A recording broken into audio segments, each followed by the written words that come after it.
What if I told you one man owns more land than an entire U.S. state, and used it to pull animals back from the edge of extinction? Yeah, this isn't a movie plot, it's real life, and the man behind it is Ted Turner. Most people know him as the billionaire media guy, CNN, Braves baseball, flashy headlines. But what almost nobody talks about is that Turner quietly built the biggest private wildlife rescue operation in American history. And it all started with a piece of land that everybody else thought was dead. The dead ranch nobody wanted. Back in 1989, Ted Turner stood on a miserable stretch of Montana prairie. 113,000 acres of it, dry, dusty, overgrazed to the bone. This land had been abused for decades so badly that native grass had practically disappeared. Locals said it was finished, no coming back ever. And Turner, he dropped $22 million on it. People thought he'd lost it. His advisors told him it was a financial disaster. Local ranchers laughed at him. City billionaires thinks he can fix land that nature has already buried, they said. But Turner wasn't looking at what the land was. He was looking at what it used to be and what it could be again. Because in his head, this dusty wasteland wasn't empty. It was alive. With thunder. The crazy dream nobody believed. Turner had one massive, wild, borderline impossible goal. To bring back the Great Plains ecosystem the way it existed before America nearly wiped it out. Not just the grass. Not just the birds. But the king of it all. The American bison. At one time there were 60 million bison roaming North America. By 1890, fewer than 1,000 remained. Let that sink in. An animal that once darkened the plains. Reduced to zoo exhibits and tiny government herds. Rebuilding a true, wild bison population wasn't just hard. Most experts thought it was impossible. But Turner had two things most people don't. Ridiculous amounts of money. And a stubborn belief that nature still remembered how to heal. So over the next 30 years, he did something unheard of. He bought ranch after ranch after ranch. Across 15 states. By the time he was done, he owned more than 2 million acres. That's bigger than Delaware. All for one reason. To give bison their world back. The day everything changed. The first big test came at Turner's Flying D Ranch in Montana. The bison they brought in had lived their whole lives inside small government pens. They'd never seen a true open prairie. When the gates finally opened, nothing happened. The herd just stood there. Confused, uncertain. Then one old bull stepped forward. He lifted his head. Sniffed the wind. And something ancient flickered in his brain. He ran. And when he did, the whole herd exploded behind him like a living avalanche. Their hooves thundered across land their ancestors hadn't touched in over 150 years. Old cowboys, men who'd spent lifetimes around animals, were wiping tears from their eyes. That was the moment Turner knew. This insane dream. It was real now. When NASA noticed something weird. What happened next shocked scientists. The bison didn't just survive. They fixed the land. Unlike cattle which graze the same patches again and again, bison move constantly. Their hooves break up hard soil. Their wallows create mini habitats. Their grazing stimulates new plant growth instead of killing it. And the change was so dramatic. NASA could see it from space. Satellite images that once showed brown, lifeless ground started turning green. Within 10 years, grasslands that hadn't existed for a century were back. But the real surprise. The ghost species started returning too. The animals that came back from nowhere. Prairie dogs popped up in places they hadn't been seen for decades. Native birds returned to their nests. Insects came back. Then the animals that eat the insects. It was like someone pressed rewind on an entire ecosystem. But Turner didn't just wait around for nature to handle the hardest cases. Some species were too close to extinction to leave to chance. Like the Mexican gray wolf.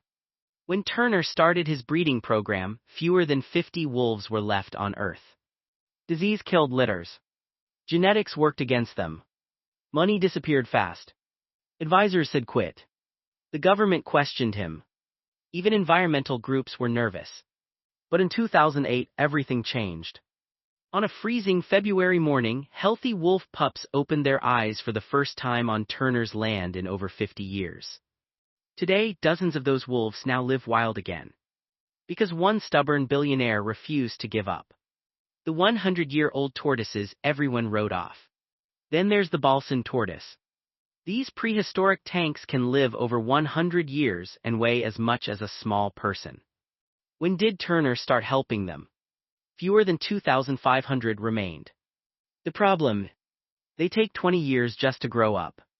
And females only lay eggs every few years. Experts said you'll never save them in time. Turner didn't listen. Today, his New Mexico ranch holds one of the largest Bolson tortoise populations on Earth. Watching them lumber across the desert feels like stepping into the Ice Age. A species that survived glaciers isn't disappearing on his watch. The business move nobody saw coming. Now here's the genius part. Turner realized something early. Conservation that doesn't pay eventually dies. So he created a way for nature to fund itself. Enter Ted's Montana Grill. A restaurant chain built entirely around one thing. Bison meat. Everyone said it would flop. Americans eat beef, not bison. But bison turned out to be leaner, higher in protein, lower in fat, and better for the land. People loved it. Today, over 40 locations serve millions of bison meals every year. And every burger helps pay for land restoration, wildlife research, and endangered species recovery. From prairie to plate, fully connected. The hidden economic boom. Turner's ranches now generate over $100 million a year. But the real money story is what happened to the small towns around them.